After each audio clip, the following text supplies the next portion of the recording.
En el tema de muestreo, entonces lo que vamos a ver son conceptos básicos de muestreo. Vamos a ver dos tipos de muestreo, aleatorio y no aleatorio. Dentro del aleatorio vamos a determinar algunos tipos que son el simple al azar, el sistemático, el estratificado, el conglomerado y por etapas. Y en los no aleatorios vamos a ver por conveniencia, por juicio de expertos y por cuotas. Y además vamos a ver el cálculo del tamaño de la muestra, factores estadísticos y no estadísticos y la parte de la corrección por finito.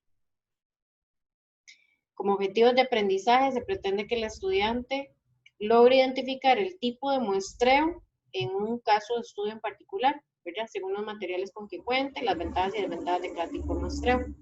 Además que pueda calcular el tamaño de la muestra para variables cuantitativas o cualitativas, utilizando muestreo simple al azar. Y en el caso de tener el tamaño de la población, hacer la corrección por finitud, ¿verdad? Para poblaciones finitas. Entonces ahí repasamos algunos conceptos básicos en la parte de muestreo, lo que es unidad de estudio, que es donde realizamos las mediciones. El conjunto de todas las unidades de estudio se conoce como población de estudio. Una parte de la población es una muestra. El muestreo estadístico es el método que se utiliza para obtener resultados válidos para toda la población basados en una parte de esta. Un censo es un estudio que se realiza a toda la población. Una encuesta por muestreo es un estudio que se hace a una parte de la población. Y el marco muestral es el instrumento que se utiliza para poder seleccionar la muestra. Puede ser un listado que yo tenga de todos los elementos o puede ser un mapa. Esto es un ejemplo de un marco muestral, ¿verdad? Que es un segmento censal. No sé si lo logran ver, voy a hacerlo un poquitito más grande. Ahí lo logran ver los numeritos, las calles. Sí. Y ahí están, digamos, las zonas geográficas, o UGMs, unidad geográfica mínima, que son lo que está en azul, ¿verdad? Eso lo establece el INEC, de acuerdo a la cantidad de viviendas, dependiendo si el segmento es un segmento censal urbano o rural, ¿verdad? En el caso de los rurales, la cantidad de viviendas es menor porque las distancias en un segmento rural son mayores. En el caso de los segmentos censales urbanos, hay mayor cantidad de viviendas, ¿verdad? Las distancias son más pequeñas. Entonces, lo que está en rojo son la cantidad de viviendas y lo que está en azul lo que nos indica son las unidades geográficas mínimas, ¿verdad? Que son los segmentos censales. Entonces, uno cuando hace muestreo por conglomerados, por ejemplo, selecciona todo el conglomerado, ¿verdad? Entonces, por ejemplo, que nos dio al azar el conglomerado 89, entonces vamos a visitar todas las casas, todas las familias que estén ubicadas en ese segmento 89, ¿verdad? Que son 34 viviendas. Si por azar cayó el segmento censal 76, entonces visitamos todas las viviendas, ¿verdad? Dentro de ese segmento censal, ¿verdad? Que son 27.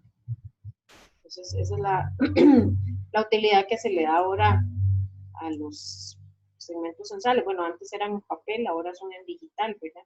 Y ahí uno puede agregar las diferentes capas de lo que son las viviendas, de lo que son los comercios, ¿verdad? Que uno elimina los comercios, las escuelas, los parques, los centros de cuidado. Todo eso no lo tomamos en cuenta ahí, ¿verdad? Para hacer las entrevistas. Entonces repaso aquí la parte de tamaño de la población, ¿verdad? Donde hacemos estimaciones de lo que son parámetros o características cuantitativas o cualitativas, ¿verdad? A nivel poblacional. Por lo general, los estudios, la mayoría de los estudios no se pueden hacer no se pueden hacer censos, ¿verdad? Estudios a nivel poblacional, entonces lo que hacemos es extraer una parte de la población y realizar esas mediciones con lo que son las estimaciones o estimadores de esas características que yo quiero medir. A nivel cuantitativo por medio de promedios y a nivel cualitativo por medio de proporciones. Mencionamos 3 elementos que tomamos en cuenta para hacer el cálculo del muestreo, ¿verdad? El tamaño de la muestra, y que como requisito indispensable sea el muestreo aleatorio, ¿verdad? Para poder generalizar los datos de la muestra a la población. Entonces, tomamos en cuenta la variabilidad, la confianza y el error. Entonces, se define el error de muestreo como aquella diferencia máxima que yo voy a obtener entre el valor observado, o sea, entre el estimador, y el valor real, el parámetro, valor a nivel poblacional. Pues, ¿cuánto es lo máximo que yo voy a permitir que varíe el valor de la muestra con respecto al valor poblacional? Eso es lo que se conoce como error de muestreo. ¿Verdad? En un censo, por ejemplo, el error de muestreo es 0. ¿Verdad? No hay error de muestreo. Se pueden dar otro tipo de errores, ¿verdad? Errores en las mediciones, errores de omisión, errores de no respuesta, ¿verdad? Se pueden dar otros tipos de errores, tanto en un censo como en un estudio por muestreo. Pero si yo hago una muestra, entonces al tener una muestra voy a tener un error de muestreo, que se define de esta manera: la diferencia máxima entre el valor de la muestra y el valor poblacional. Si el valor estimado es menor que el parámetro, se dice que hay una subestimación, y si es mayor el estimador que el parámetro, hay una sobreestimación de la característica que estoy midiendo. Y estos son los otros sesgos que les mencionaba, ¿verdad? Errores o sesgos de observación o de medición. Los instrumentos que estamos utilizando están malos, entonces las mediciones van a estar incorrectas. O estoy preguntándole a alguien algo y la persona no quiere decir la verdad con respecto a lo que estoy preguntando, entonces van a haber errores en esas mediciones. Errores de no respuesta o de omisión, ¿verdad? Cuando quedan preguntas sin contestar. Y errores de selección, cuando el muestreo no es aleatorio y no todas las personas o todos los elementos que estoy estudiando tienen la misma posibilidad de ser incluidos en la muestra. Entonces se producen errores de selección. Estos errores yo no los puedo medir, ¿verdad? Los puedo tratar de controlar de la mejor manera, con una buena capacitación de los entrevistadores, ¿verdad? Preocupándome porque las preguntas estén bien redactadas, etc. Pero no hay forma, digamos, de medir estos errores. Sí, el error de muestreo lo determina el investigador. La persona que está haciendo la investigación define qué tan grande o qué tan pequeño es esa diferencia máxima que va a permitir.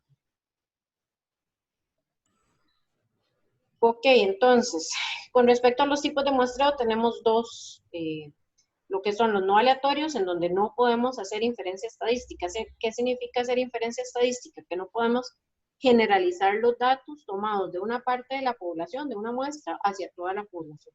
¿Y por qué no podemos hacer inferencia estadística? Bueno, porque no tenemos forma de medir el error de muestreo. Mira, cuando el muestreo es no aleatorio, no hay forma de medir el error. En cambio, si el muestreo es aleatorio, entonces sí, podemos generalizar los datos tomados de la muestra, de una parte de la población, hacia toda la población. Ahí distinguimos varios, ¿verdad? El simple al azar, el sistemático, estratificado por conglomerados o por etapas, y en el no aleatorio por conveniencia, por juicio de experto o por hipótesis. Entonces, así brevemente, por juicio de expertos, es una persona que recomienda cuáles son los elementos que vamos a seleccionar. Por conveniencia, elegimos los elementos que nos quedan más fáciles de conseguir, y por cuotas se define el tamaño de la población según ciertas características de la población. Por ejemplo, si yo quiero que la mitad sean hombres y la mitad sean mujeres, o que la mitad trabaje y que la otra mitad no trabaje, o que sean con un rango de edad entre 20 y 35 años, ¿verdad? Entonces yo defino las características, bueno, según las características de la población, yo defino el tamaño de la muestra y así establezco la cuota, ¿verdad? Así establezco cuáles son los elementos que quiero seleccionar. Entonces, en ninguno de estos tipos de muestreo, que son muestreos no aleatorios, podemos hacer inferencia.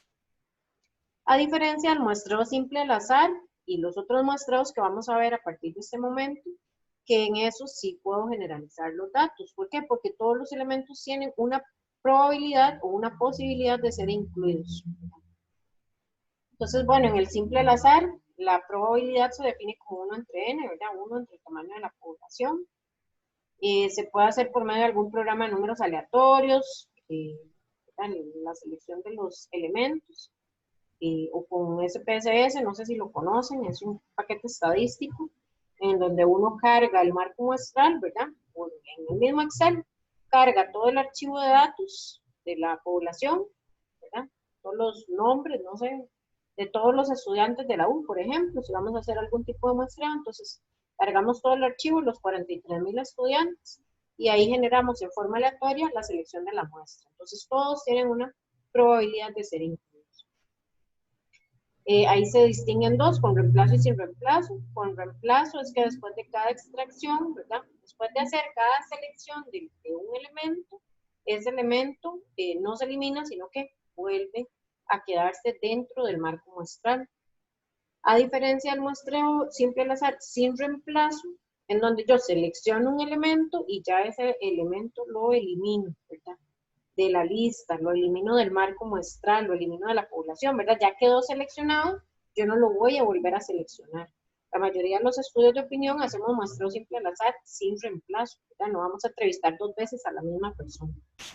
En el caso del muestreo con reemplazo, ¿verdad? Por ejemplo, aquí se menciona lo de la lotería, ¿verdad? Sale un numerito y ese numerito lo vuelven a echar dentro del marco muestral, dentro de la tómbola, ¿verdad? Y vuelve a jugar. Puede volver a salir ese.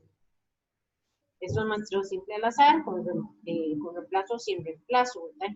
Y ahí las ventajas y las desventajas.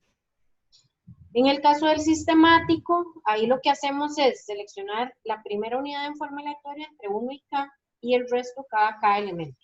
K se conoce como el espaciamiento que yo voy a trabajar entre una selección y la otra.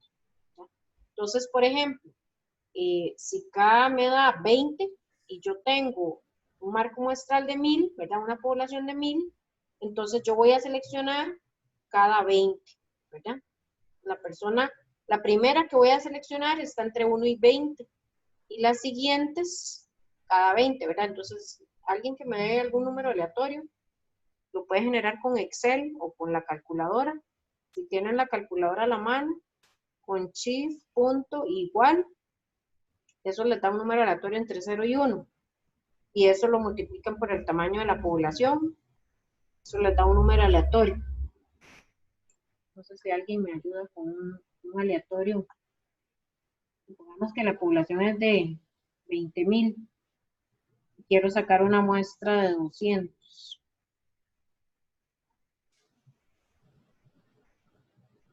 ¿Dónde, profe? Perdón.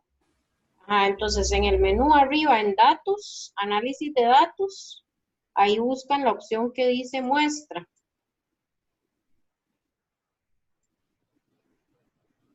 Y le dan a aceptar. Y ahí, bueno, ustedes tienen que definir el rango de entrada, ¿verdad? Entonces, por eso les digo que tienen que tener como algún archivito. Yo voy a poner ese rango que tenía por ahí. Vean aquí, dice, método de muestreo. Entonces dice, aleatorio, ¿verdad? Entonces yo le puedo decir, bueno, calcúleme, aquí le doy el tamaño de la muestra. Entonces, no sé, digamos que la muestra sea de tamaño 200, que fue lo que dijimos. Entonces, Excel me va a seleccionar en forma aleatoria 200 personas de esta lista de 500, ¿verdad? Que tengo aquí. El único problema es que Excel hace muestreo aleatorio simple con reemplazo. Entonces se pueden repetir los números. Entonces, en vez de 200, tengo que sacar, digamos, 230. Por aquello de que hayan repetidos, eliminar los repetidos y ya dejarme solamente los 200 que necesito. Entonces, uno por lo general lo que hace para corregir, digamos, el muestreo simple al azar con reemplazo, porque si yo necesito sin reemplazo, necesito que no se repitan los valores, ¿verdad?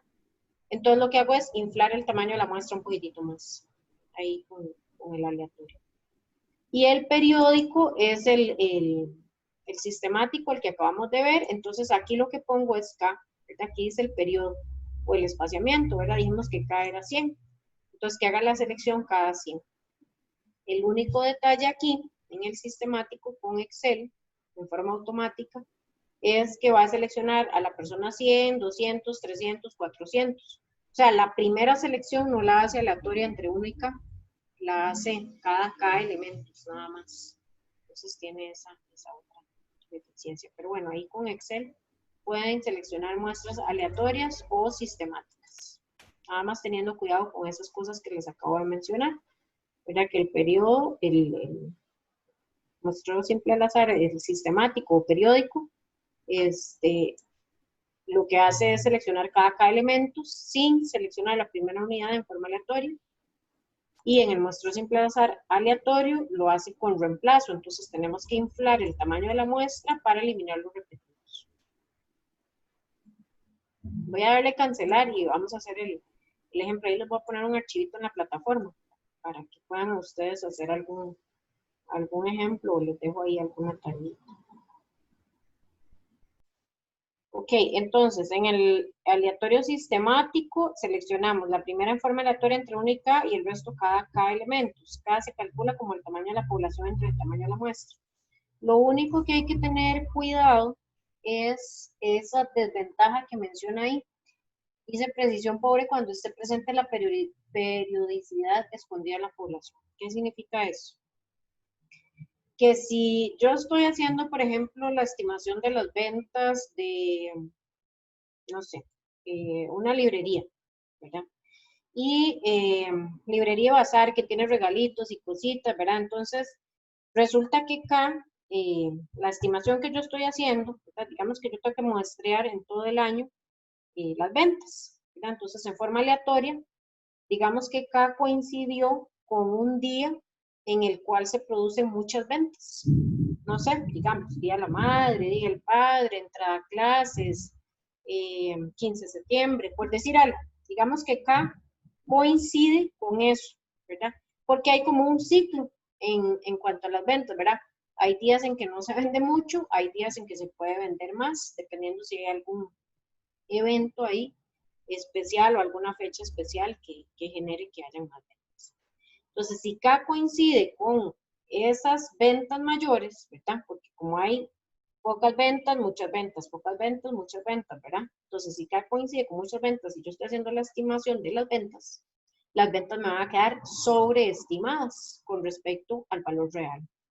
¿Verdad? Entonces, hay que tener cuidado nada más si los datos tienen alguna periodicidad, que K no coincida con esa periodicidad. O al revés, ¿verdad? Si K me cayó donde no se vende nada, entonces resulta que va a estar el valor subestimado con respecto al valor real, ¿verdad? Porque hay días que se venden más y hay días que se venden más. Entonces la idea es que quede representatividad en cuanto a los días de menos ventas y a los de más ventas. Y en este caso, si ya se sabe que hay un ciclo, ¿verdad? Una periodicidad, en este caso en la estimación de las ventas, entonces tener cuidado que la selección de la muestra, de los elementos, ¿verdad? Si estoy mostrando días, que esos días no me coincidan, ¿verdad? Con los días de mayor venta o de menor venta. ¿Verdad? Tener en cuenta nada más eso ahí, lo de la periodicidad. Es el único detallito. El muestreo aleatorio sistemático. Después tenemos lo que es el estratificado, que se utiliza cuando la población es muy heterogénea, ¿verdad? Entonces lo que hacemos es formar subgrupos o subpoblaciones más homogéneas, ¿verdad? Y hacemos la estimación en cada uno de estos subgrupos o subpoblaciones. Ahí vemos dos tipos de muestreo estratificado, uno que se hace dependiendo del tamaño de la población, ¿verdad? La fijación proporcional y la fijación óptima, que lo que toma en cuenta es la variabilidad.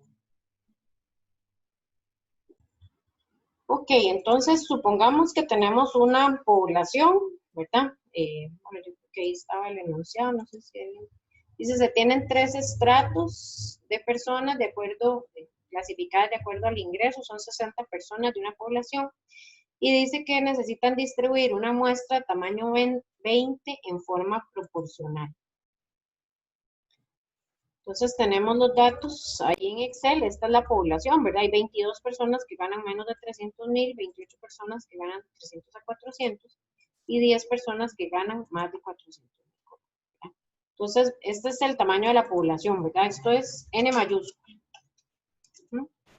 Y voy a calcular el tamaño de la muestra, ¿verdad? Perdón, voy a distribuir una muestra de tamaño 20 dentro de cada uno de esos 3 estratos, ¿verdad? Entonces, ¿qué es lo que hago para utilizar el muestreo proporcional? ¿verdad? A fijación proporcional, ¿qué era una proporción?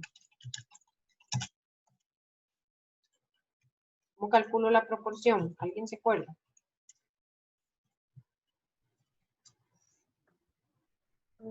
Que es la parte de un todo. Ajá, ¿qué divido aquí? Sobre 60. ¿Cuánto? 60 sobre 20. 22 60 sobre 20. por 20 es. No. 22 sobre 60. Ajá, 22 entre 60. ¿Cuánto representa el primer estrato del total de la población, verdad? Esas 22 personas que ganan menos de 300.000 colones, ¿verdad? Ese primer estrato hay 22 personas. ¿Cuánto representa en términos relativos? Esa es la proporción. Entonces divido 22 entre 60. ¿Verdad? Eso me da un valor entre 0 y 1. Bueno, pueden fijar la celda con F4 y copian la fórmula para hacer lo mismo. Al final suma 1 o suma 100, ¿verdad? Si ustedes multiplican eso por 100, les da el 100%. ¿Qué hago ahora? Primero saco la proporción, ya la sacamos, ¿verdad? Ahí si quieren ponerle 4 decimales. Ahora, ¿cómo hago para distribuir estos 20? ¿Qué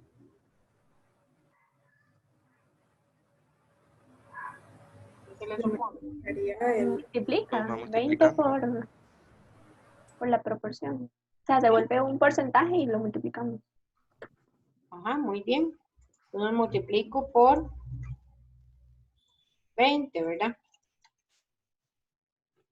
Que es el tamaño de la muestra que tengo aquí, que la tengo que distribuir según la proporción.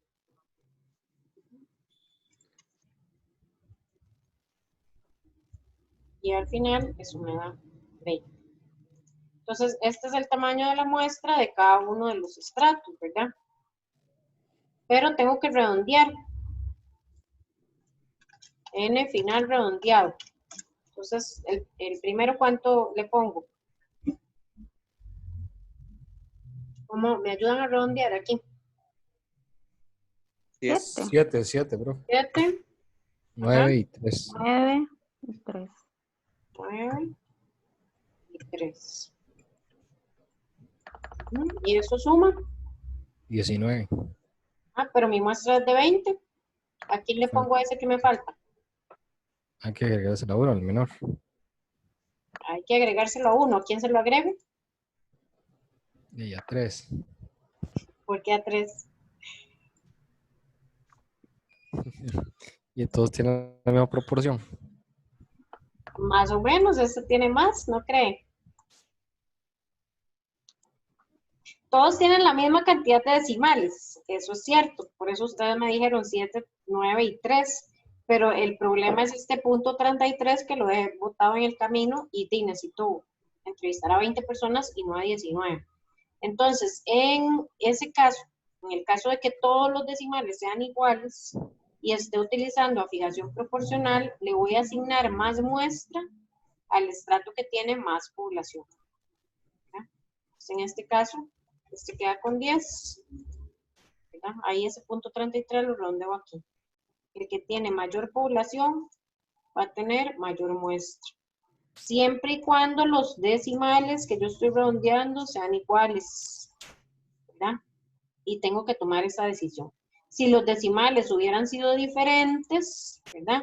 Si por ejemplo aquí en vez de 7.33 yo hubiera tenido 7.58, de ahí este va para arriba. Este le pongo 8, porque este tiene 33 y este 33 y este tiene 50, ¿cierto? Entonces redondean con las reglas de redondeo tradicional. Lo único es que cuando los decimales son iguales, entonces para asignar ese que me falta, le asigno más muestra al estrato que tiene más población.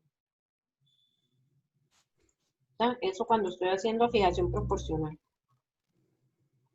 ¿Hasta ahí vamos bien? Exactamente. La población, las características que yo voy a estimar o voy a medir son muy diferentes para las personas que ganan menos de 300.000, las que ganan de 300 a 400 y las que ganan más de 400. Entonces yo estoy haciendo mediciones o estimaciones para cada uno de estos estratos. Es como si yo tuviera aquí, bueno, estudiantes, por ejemplo, aquí docentes y aquí administrativos. Entonces, si hay más docentes, yo tengo que asignar más proporción porque hay más gente aquí, ¿verdad? Incluida. Entonces, la proporción tiene que ser mayor, ¿verdad? Entonces, la estimación que yo voy a hacer, por ejemplo, de la edad, ¿verdad? Si quiero hacer la estimación de la edad, lo hago por estratos, ¿verdad? Entonces, ¿cuál es el objetivo de estratificar? Bueno, si la población es muy heterogénea, formo grupos más homogéneos. Entonces, este grupo de aquí, estudiantes, se supone que tienen características similares, pero muy diferentes entre cada estrato. Pero entonces ya yo sé que estudiantes es diferente de docentes y docentes es diferente de administrativos, para lo que vaya a estimar, ¿verdad? No solo la edad, sino cualquier otra característica, no sé, de escolaridad o horas de estudio, o horas de trabajo, o horas de recreación, no sé, lo que vaya a estimar, ¿verdad? Entonces, cuando la población es muy heterogénea, para tener estimaciones más precisas, hago estratos que tienen que ser dentro del estrato similares, pero entre los estratos tienen que ser diferentes. Sí, Daniel. Es que en los encabezados no entiendo qué quiere decir NH y WH. Ajá, H hace referencia al número del estrato, N mayúscula es el tamaño de la población, y UH es la división del tamaño de la población de cada estrato entre el tamaño de la población total. Estas formulitas ustedes las tienen en la página 15 del libro de fórmulas. Es como nomenclatura estándar. Sí, es Ok. lo que se utiliza ahí. Ujú. Ok. Igual yo aquí, si quieren, le pueden poner pH, digamos, de proporción, ¿verdad? Que estoy sacando una proporción. Pero ahí en el librito de fórmulas dice WH, entonces por eso usé eso. NH es el tamaño de la muestra de cada estrato y N final es el tamaño de la muestra redondeado en cada uno de los estratos. Ok, ahí en el librito de fórmulas ustedes tienen el cálculo para muestreo estratificado utilizando afiliación óptima, igual en la página 15.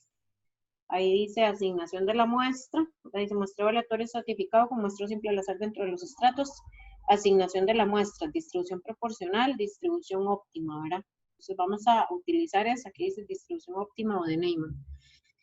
La distribución proporcional lo que toma en cuenta es el tamaño de la población, ¿verdad? Como hicimos aquí, para distribuir el tamaño de la muestra entre cada uno de los estratos. Entonces dividimos la cantidad de datos de cada estrato, ¿verdad? La población, entre el tamaño de la población total.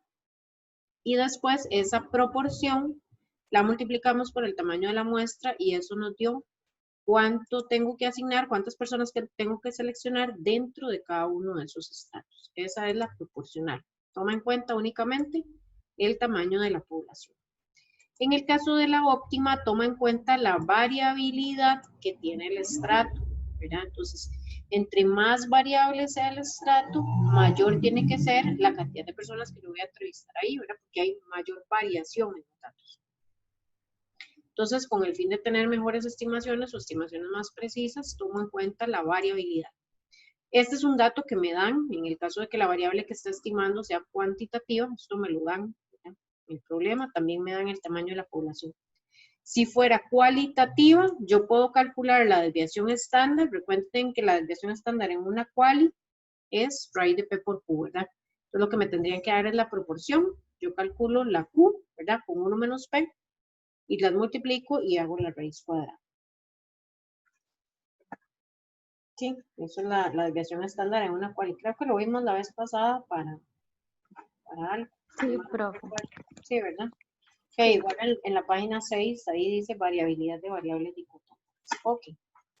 Entonces, vean, ahí la formulita dice que para asignar el NH, ¿verdad? El N para cada uno de los estratos, el N chiquitito, el N minúscula, ¿verdad? El tamaño de la muestra. Lo que tengo que hacer es multiplicar el tamaño de la población por la variabilidad. Entonces multiplico el tamaño de la población por la variabilidad. Ahí hago la multiplicación para cada uno de los estratos. Y después, bueno, aquí sería la suma. Sumatoria de la multiplicación del tamaño de la población por el tamaño, perdón, por la desviación estándar de cada uno de los estratos. Y para hacer el cálculo del tamaño de la muestra, dice que multiplico el tamaño de la muestra por, voy a poner un paréntesis aquí, que sería la multiplicación esta que acabo de hacer, n mayúscula por sigma, entre la sumatoria de n mayúscula por sigma, ¿verdad? Que es como la proporción de la muestra, ¿verdad? Que anteriormente hicimos la proporción de la población. Aquí sería como la proporción de la variancia, ¿verdad? Hay que fijar las celdas. Esta sería la 20.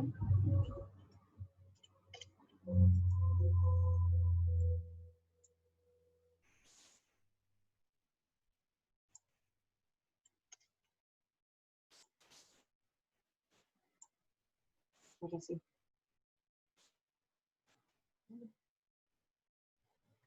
Profe, ¿puede repetir cómo eran los cálculos de esa, porfa? Ajá. Bueno, estos dos datos me los dan. Voy a ponerlos en negrita. Y de aquí lo que hice fue multiplicar n por sigma, ¿verdad? N mayúscula, población por variancia. Ahí multipliqué esta. Esta lo que hice fue sumar esas tres. Y aquí lo que hice fue multiplicar el tamaño de la muestra que tengo que distribuir, que es de 20.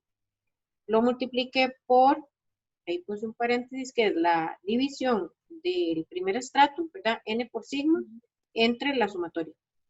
Ok, gracias, profe. Mucho gusto. Eso es lo que estoy haciendo ahí, que es lo que me indica la formulita en la página 15. N por sigma entre la sumatoria de N por sigma, eso multiplicado por el tamaño de la población. Entonces, ahí lo que hacemos es redondear, ¿verdad? Ya tenemos el cálculo del tamaño de la muestra. Entonces, redondeamos.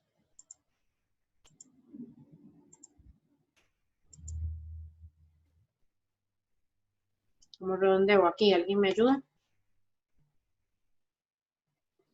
8. 8. Igual, profe, perdón, ahí se utilizan. Ah, ok, nada. 8. 7. 7. 4. 19. 8, 7 y 4 me da 19 y necesito que me dé 20. Aquí en Al 8 se redondea a 9 para que dé 20.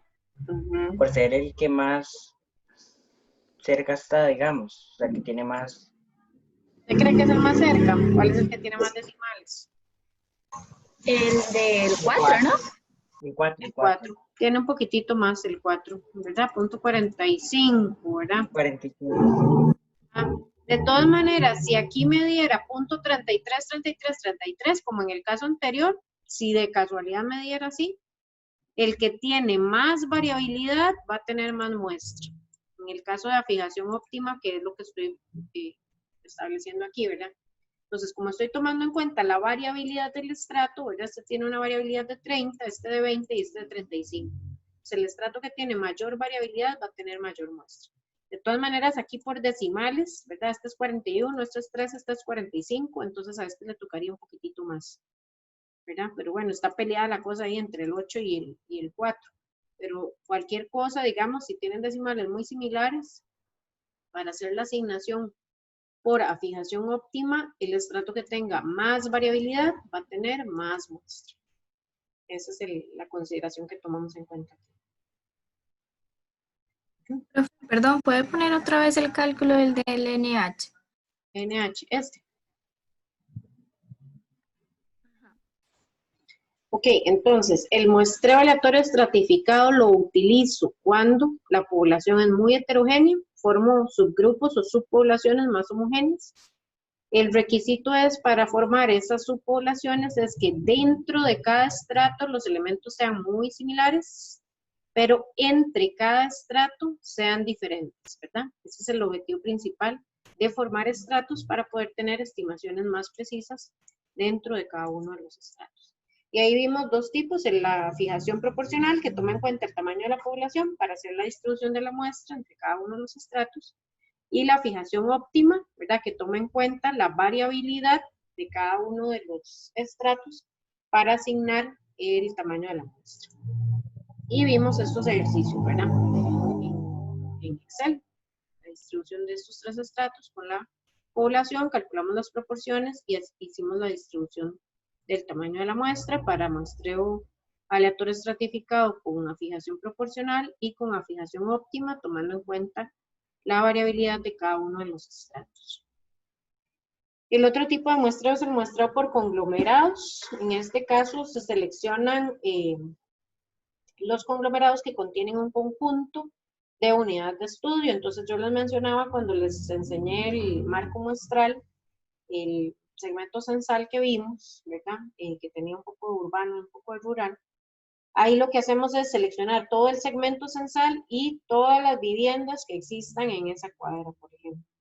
O en un grupo, ¿verdad? Ahí está esta fotito que se presenta aquí, un grupo de estudiantes. Entonces yo agarro el grupo completo. No voy a muestrear, digamos, el estudiante 1, el estudiante 8, el estudiante 25, no. Sino que agarro los 30 que existan dentro de ese grupo. Entonces lo que muestreo son grupos de elementos, ¿verdad? Grupos de viviendas o grupos de estudiantes. Ok, hay ventajas y desventajas del tipo de conglomerados, se muestra por conglomerados, y el de etapas, que es una combinación de los muestreos anteriores, ¿verdad? Entonces voy dividiendo la población en unidades primarias, después unidades secundarias, unidades terciarias. Entonces se utilizan las combinaciones de los muestreos que vimos anteriormente, ¿verdad? Yo puedo hacer, por ejemplo, un estratificado en todo el país, dividir el país en 3 zonas o en regiones, ¿verdad? El gran área metropolitana, el resto del área urbana y el resto del área rural. Entonces ahí tengo ya 3 estratos y después puedo hacer una segunda etapa, puedo hacer dentro de cada estrato un conglomerado, ¿verdad? Entonces seleccionar dentro del GAM, ¿verdad? Hacer conglomerados por cantones o por distritos y ahí seleccionar después las viviendas, después puedo hacer un simple al azar. Entonces puedo hacer combinaciones de cada uno de los muestreos que vimos anteriormente, dividiéndolo en etapas.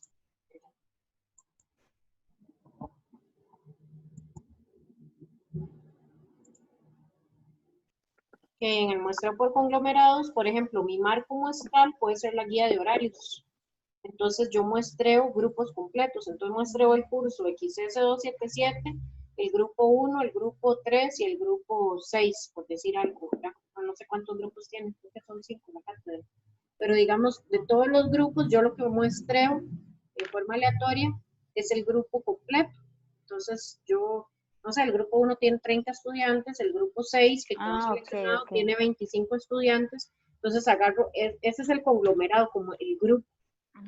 Si estamos trabajando con un mapa, ¿verdad? Con segmentos censales, entonces agarro toda la cuadra, todas las viviendas que están dentro de esa manzana, digamos.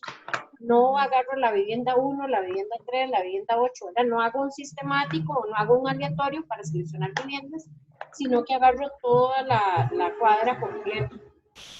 Ese es el conglomerado. Ok, perfecto, gracias, profe.